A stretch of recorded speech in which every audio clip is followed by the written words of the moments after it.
ho saputo di questo premio tramite una mia amica della Banca del Tempo di Buccinasco, la quale mi ha telefonato dicendomi che c'era questo concorso di scritture autobiografiche, biografiche, di cose che riguardavano la Sicilia. Partecipa, partecipa, mi diceva l'amica mia Raffaella.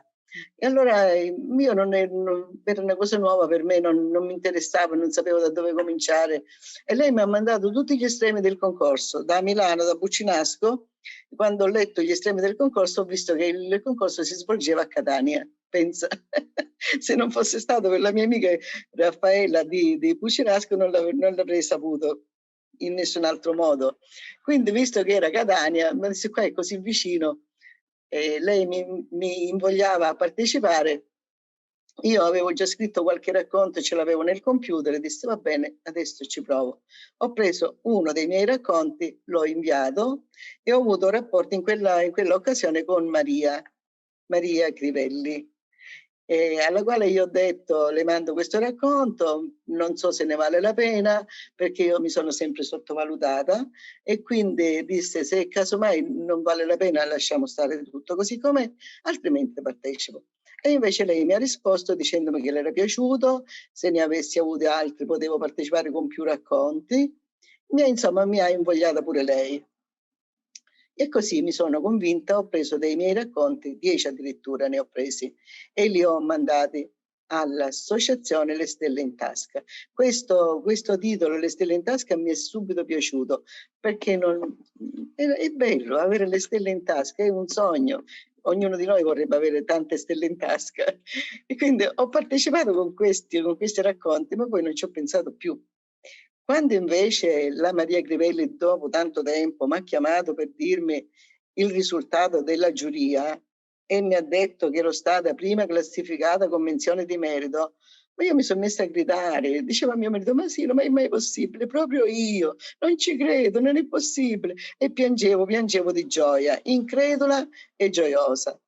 E poi praticamente c'è stato il seguito, c'è stata la premiazione, ma io non sapevo parlare, non sapevo dire grazie, non sapevo, mi sono trovata in un mondo diverso che io non conoscevo perché praticamente ho fatto la sarta tutta la vita.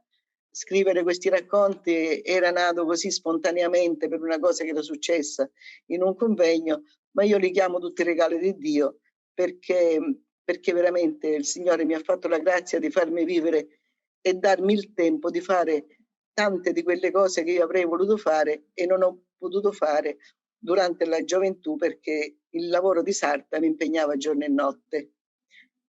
E quindi ho tutte le foto di quella manifestazione, tutte con gli occhi pieni di lacrime, ma lacrime di gioia. Lacrime di gioia. Non finisco di dire grazie all'Associazione Le Stelle in Tasca per questa gioia che ho ricevuto tramite loro. Dopo questa manifestazione della premiazione, i soci Orazio Maria Valastro e Maria Crivelli, con i quali abbiamo instaurato una bella amicizia di stima reciproca, mi hanno detto che volevano fare una antologia dove volevano mettere i racconti premiati, anche quelli degli altri partecipanti logicamente, insieme alle note della giuria. È nata pure l'antologia con uno dei miei racconti, è stato presentato dalle Terme con tanta gioia, con tanta partecipazione di persone e proprio quel racconto è stato letto durante la presentazione dell'antologia e le persone più anziane che erano presenti alla presentazione sono risalite alla storia, perché sono tutte storie vere. Io non so inventare. Mi piace raccontare la vita così com'è, ma non invento niente, non aggiungo niente, possibilmente tolgo qualcosa per delicatezza nei confronti delle persone che possono fare parte della famiglia, della persona di cui parlo, però se tolgo qualcosa per delicatezza, ma non aggiungo niente di inventato. Quindi i racconti che scrivo io sono tutte storie vere, vere, anche le virgole.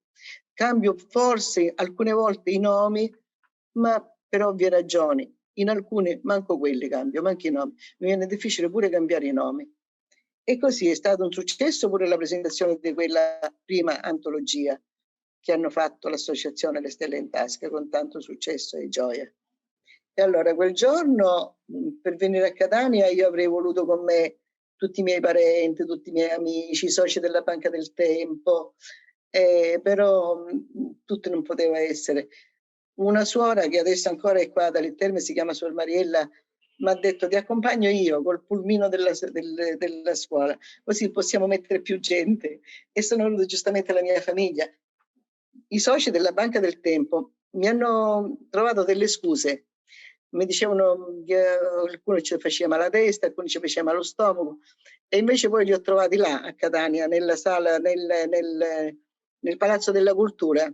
Quando sono arrivata io con Suor Mariella e tutti i miei parenti, ho trovato i soci della Banca del Tempo con un bel mazzo di rose rosse. Mi hanno fatto la sorpresa, mi dicevano che non potevano venire, ma mi hanno preceduta là.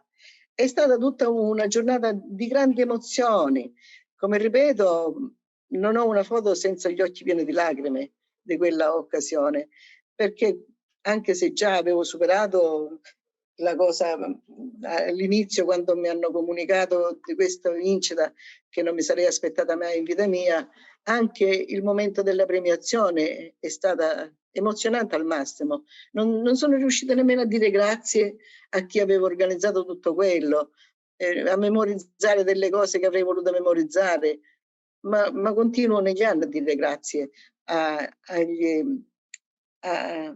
Orazio Maria Valastro e Maria Grevella in primis, come promotore dell'associazione Le Stelle in Tasca, che fa cose bellissime e meravigliose. Fa cose che dà gioia alla gente che ne partecipa, non solo a me, a tutti quanti, perché i premiati sono tanti, di anno in anno cambiano. Ho partecipato, poi sono stata, ecco, tramite l'amicizia che è nata con Maria Crivelli e Orazio Maria Valastro, mi hanno chiesto di fare pure la giurata, cose che non avevo mai fatto in vita mia. Insomma, mi hanno fatto fare delle esperienze inimmaginate, e che io sempre ci provo un po' così, con ritrosia, perché mi sottovaluto sempre, so che non ho le basi a scuola come avrei voluto, purtroppo ognuno di noi ha un destino, però pur non avendo avuto quelle basi a scuola da piccola, a 62 anni sono tornata a scuola, ho preso la terza media, che io dico sempre mi serve solo per quando faccio il mio curriculum, e invece di mettere dove c'è scritto titolo di studio, invece di mettere quinta elementare, metto licenza media, mi vergogno un po' di meno. Però la cultura che si acquista quando si è piccoli, quando il cervello è fresco, è come una spugna che assorbe tanto. Infatti io scrivo e parlo, secondo me, con la mia quinta elementare, non con la terza media che ho acquisito a 62 anni. Ho partecipato pure alla Università della Terza Età. È stato un modo bello per incontrare altre persone, per conoscere gente, per risvegliare la mente, per acquisire ancora altre conoscenze. Ma la cultura vera e propria si fa vivendo, dico io, perché poi è la vita che ci insegna tante cose, volenti o nolenti, di bello e di brutto.